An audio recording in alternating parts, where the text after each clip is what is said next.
ओम नमः शिवाय। श्री शिवाय नमस्तुभ्यम। नमस्कार दोस्तों आप सभी का स्वागत है हमारे YouTube चैनल पर। दोस्तों, इस शिव महापुराण सीरीज में आज का जो हमारा अध्याय होगा वो दूसरा अध्याय होगा, जो कि उसमें हम बताएंगे कि देवराज को शिवलोक की प्राप्ति कैसे हुई और चंचुला का संसार से वैराग्य के बारे में। तो आइए दोस्तों शुरू करते हैं देरी न करते हुए आज का दूसरा अध्याय। देवराज को शिवलोक की प्राप्ति, चंचुला का संसार से वैराग्य। श्री शौनक जी ने कहा, आप धन्य हैं सूत जी, आप परमार्थ तत्व के ज्ञाता हैं। आपने हम पर कृपा करके हमें यह अद्भुत और दिव्य कथा सुनाई है। भूतल पर इस कथा के समान कल्याण का और कोई साधन नहीं है। आपकी कृपा से यह बात हमने समझ ली है। सूत जी, इस कथा के द्वारा कौन से पापी शुद्ध होते हैं, उन्हें कृपा पूर्वक बताकर इस जगत को कृतार्थ कीजिए। सूत जी बोले, मुने, जो मनुष्य पाप, दुराचार तथा काम, क्रोध, मद, लोभ में निरंतर डूबे रहते हैं, वे भी शिव पुराण पढ़ने अथवा सुनने से शुद्ध हो जाते हैं तथा उनके पापों का पूर्णतया नाश हो जाता है। इस विषय में मैं तुम्हें एक कथा सुनाता हूँ। देवराज ब्राह्मण की कथा।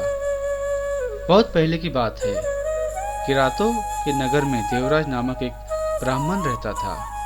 वह ज्ञान में दुर्बल, गरीब, रस बेचने वाला था तथा वैदिक धर्म से विमुख था। वह स्नान संध्या नहीं करता था तथा उसमें वैश्यवृत्ति बढ़ती ही जा रही थी। वह भक्तों को ठगता था। उसने अनेक मनुष्यों को मारकर उन सब का धन हड़प लिया था। उस पापी ने थोड़ा सा भी धन धर्म के काम में नहीं लगाया था।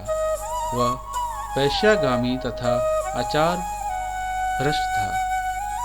एक दिन वह घूमता हुआ देवयोग से प्रतिष्ठानपुर झूसी प्रयाग में जा पहुंचा।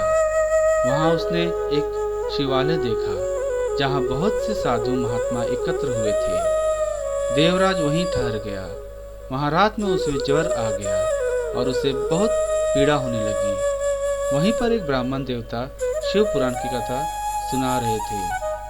ज्वर में पड़े देवराज भी ब्राह्मण के मुख से शिव कथा को निरंतर सुनता रहता था।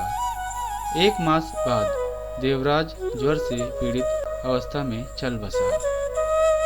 यमराज के दूत उसे बांधकर यमपुरी ले गए तथा वहीं शिवलोक से भगवान शिव के पार्षदगण आ गए। वे कर्पूर के समान उज्जवल थे। उनके हाथ में त्रिशूल, संपूर्ण शरीर पर भस्म और गले में रुद्राक्ष की माला उनके शरीर की शोभा बढ़ा रही थी।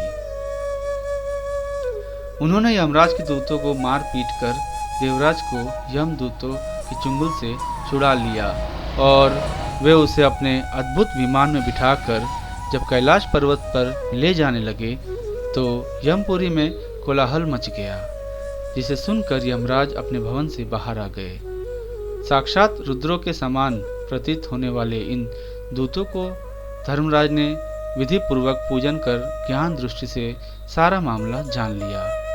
उन्होंने भय के कारण भगवान शिव के दूतों से कोई बात नहीं पूछी। तत्पश्चात शिवदूत देवराज को लेकर कैलाश चले गए और वहां पहुंचकर उन्होंने ब्राह्मण को करुणावतारम भगवान शिव के हाथों में सौंप दिया। शौनक जी ने कहा, महाभाग सूत जी, आप सर्वज्ञ हैं।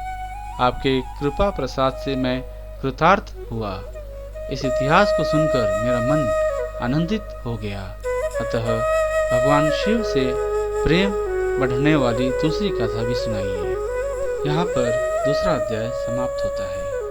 ओम नमः शिवाय। श्री शिवाय नमस्तुभ्यम।